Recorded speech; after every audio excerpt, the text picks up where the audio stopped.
Perfect. Okay, well, welcome everybody. I'd like to add my warm welcome to FinJS.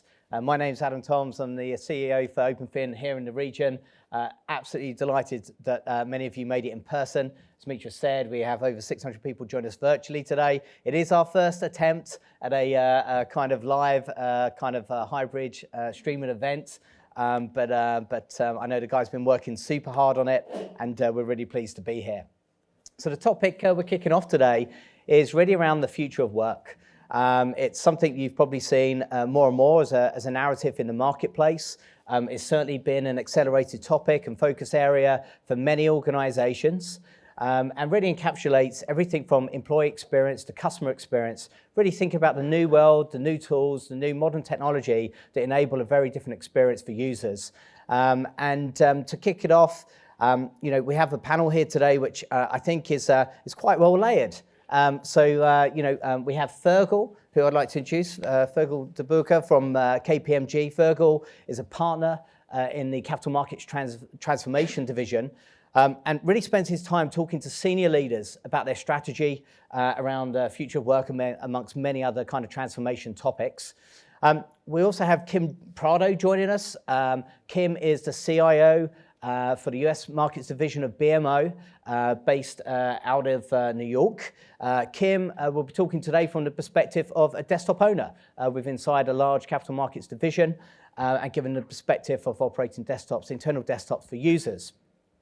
And finally, we have Kevin joining us from Recording Fieldcast. in progress. We have Kevin joining us from Fieldcast. Fieldcast is a super exciting company. I'm going to let Kevin tell you more about it, but his company's definitely benefited from the trend of firms wanting to invest in employee experience. And I'm going to let him share some stories about his growth and why people have been so interested in the product over the last 18 months and prior. So just to help with a little bit more framing, I'm going to hand over to Feargal, who's just going to give us a little bit more about the breadth of future of work. Feargal. Sure. Thank you, Adam. So future work, it sounds like science fiction. It sounds like commuting to the metaverse and our flying cars. But really for us, it's about effective engagement. And that's underpinned by having a really compelling purpose, having clear outcomes and measures, and having transparent progression. And that does sound futuristic for our industry, because to enable that, you've really got to fix operating models. You've got to address technology. A lot of the building blocks in the core of this slide look at data, processes, and metrics. Now, this isn't a new topic. For the industry, there's been a focus on talent for a number of years, and competition around talent, retention of talent. COVID has accelerated the issue and the need for flexibility to support hybrid working models.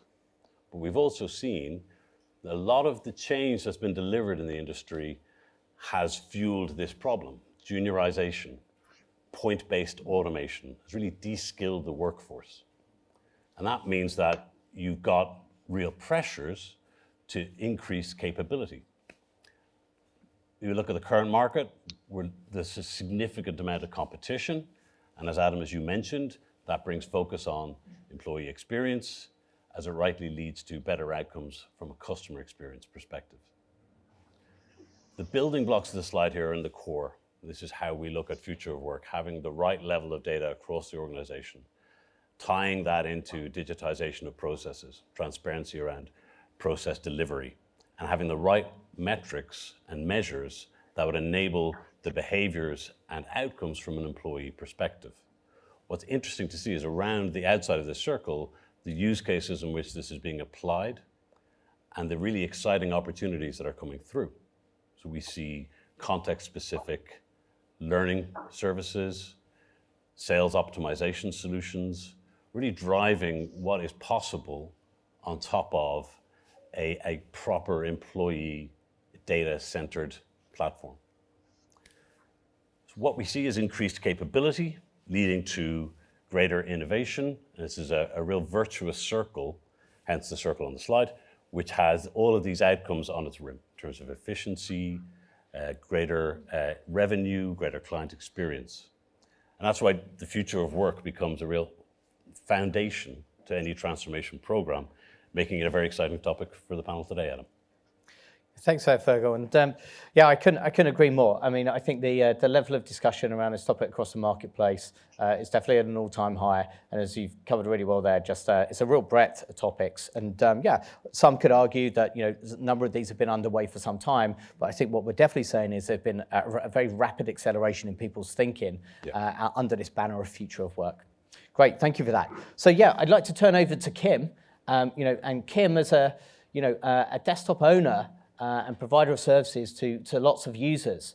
Maybe if you could share with us just how you've seen the kind of desktop evolve for employees over the most recent period, and then also how are you really bringing that experience together? There's lots of different point solutions, but how do you bring everything together to really work for an employee? How do you think about that? Thanks, Adam, and thanks everyone for having me today. I'm sorry I'm not there in person. I would have loved to be. Next time, I definitely will be. So first of all, when I think about where we are today versus where we were pre-pandemic, it's just mind-blowing, right? I mean, we used to say mobile was important and we should do it. Now mobile first, right? Everything we're doing needs to be not only available on desktops, but on VDIs and on mobile devices.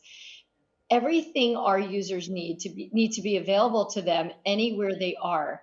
So for example, when we started the return to work program here, it became apparent very quickly that we had a massive problem, right? We needed to get away from desktops. We needed to go to laptops. Every employee needed laptops and iPads, and everything that we were deploying needed to work on all different types of devices.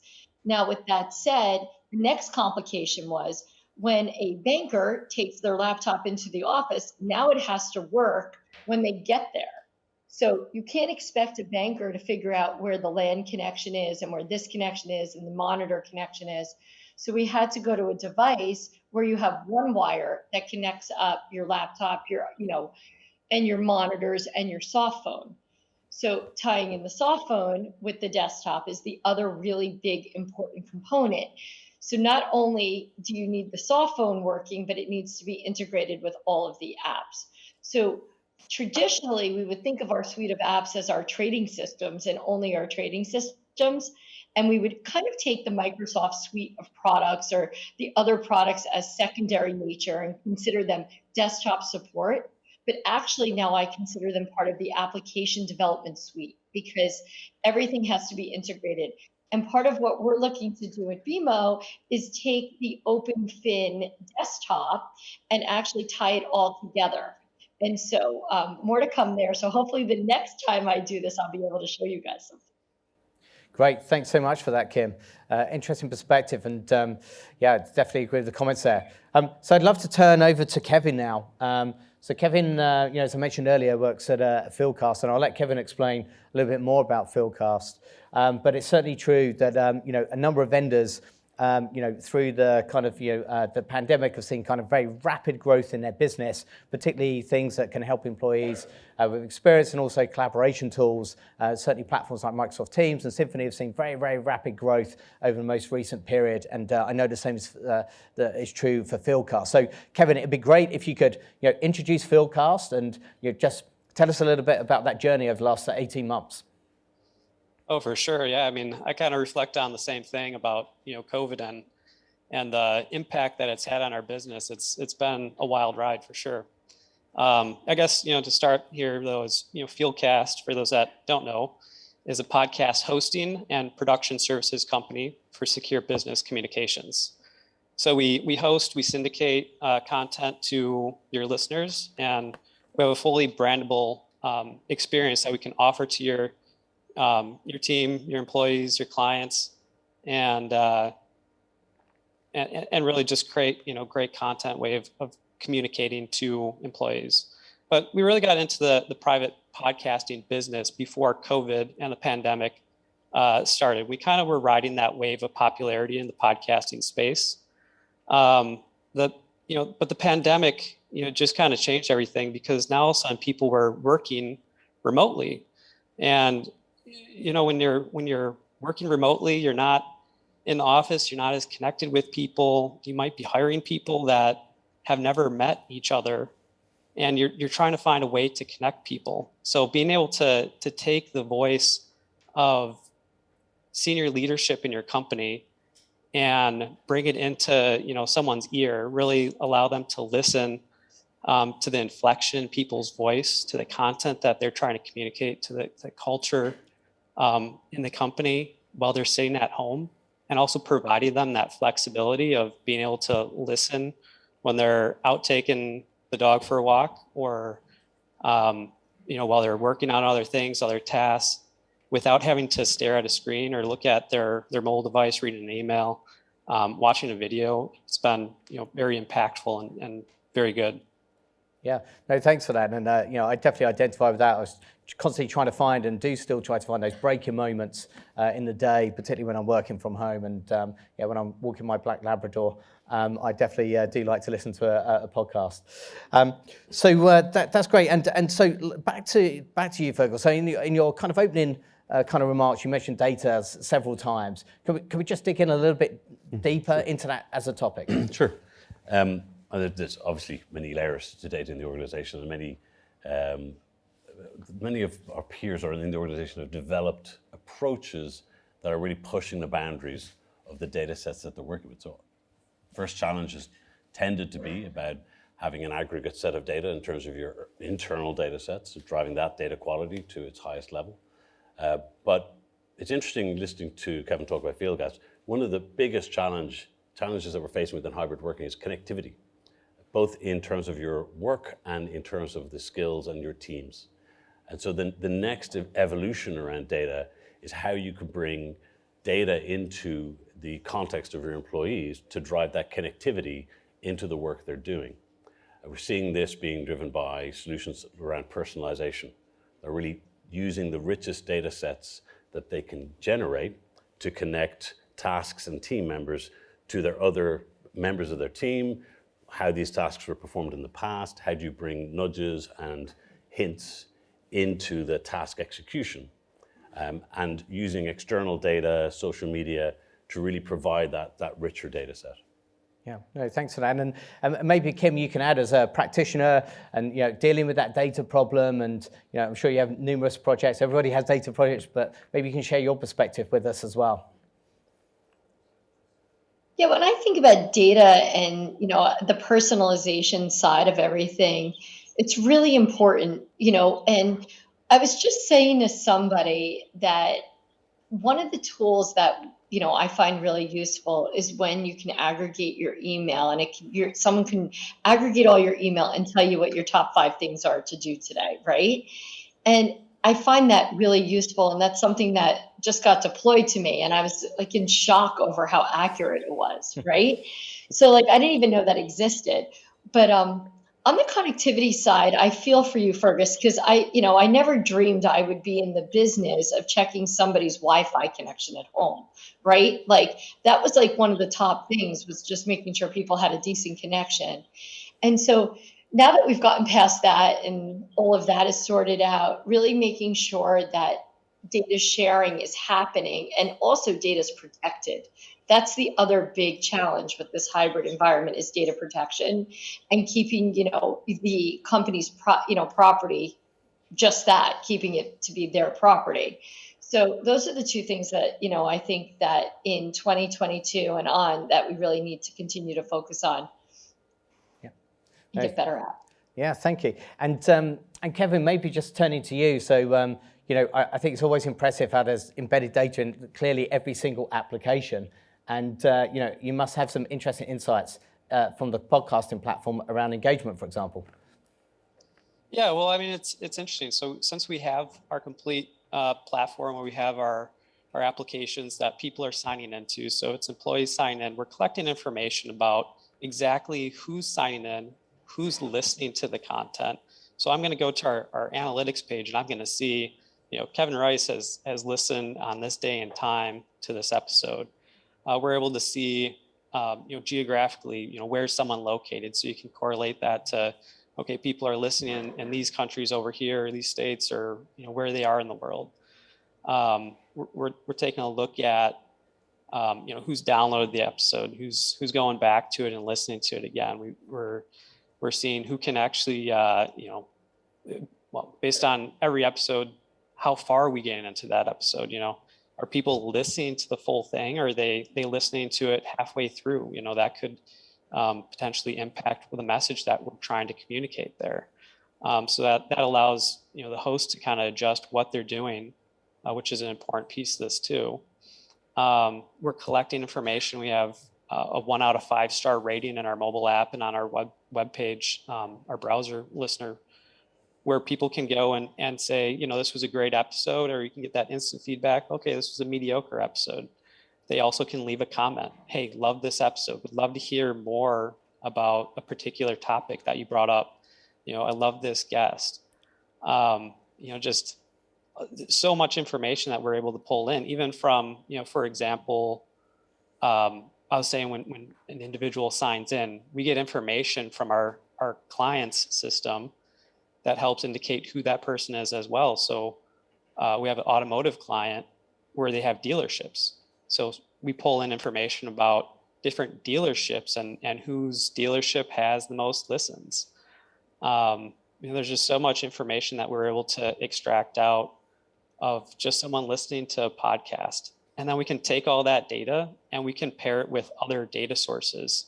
So if you have a podcast that's going out to your sales team, you can pair that data against data in Salesforce and see, oh, my top sellers are the ones that are actually really engaged with this podcast. They've been listening to all the episodes and listening to the strategies that are there, and listening to the top products that are being sold, for example. You can see, for those HR related podcasts, if you're onboarding someone who's listening to the onboarding podcast and understanding what this company is really about, who these people are, what the culture is there. And again, just being able to hear from different groups of people around the company and being able to hear and get connected and feel connected to, your CEO, your senior leadership. People want that sense of belonging. Yeah, I think that's really, really important for sure. And all definitely ties with what we see, very consistently, the drive for employee engagement and really looking for that data to understand the level of engagement has become incredibly important for everybody. Yes. So with that, always FinJS shorter panels. But we do like to give a kind of a bit of a call to action and a last word to everybody. So Feargal, what would your kind of top tip or takeaway be for people in the room and online today? It's interesting. I'd go back to where I started around purpose and objectives, because I think a transformation to future of work really requires that tie into what is the culture, what is the driver within your firm, and achieving that within the transformation. It echoes very much what Kevin was saying about connectivity into that message. Great, thank you. And Kim? Really thinking about when you're building applications, how you're deploying them to mobile, right? And putting mobile first. Thinking about all the devices that you need to operate on now. Great, thank you. And Kevin?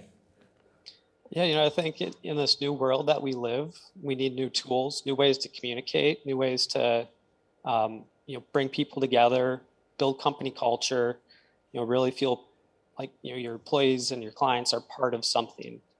So for people to be able to get on a podcast and hear the inflection in someone's voice, hear little nuances of how they're saying something is really important. And that's what we're offering with Fieldcast. That's great. Well, I'd like to thank all of you for participating in today's panel. So thank you, Feargal, Kevin, Kim, for joining us online. And I hope everybody enjoyed the session. Thank you.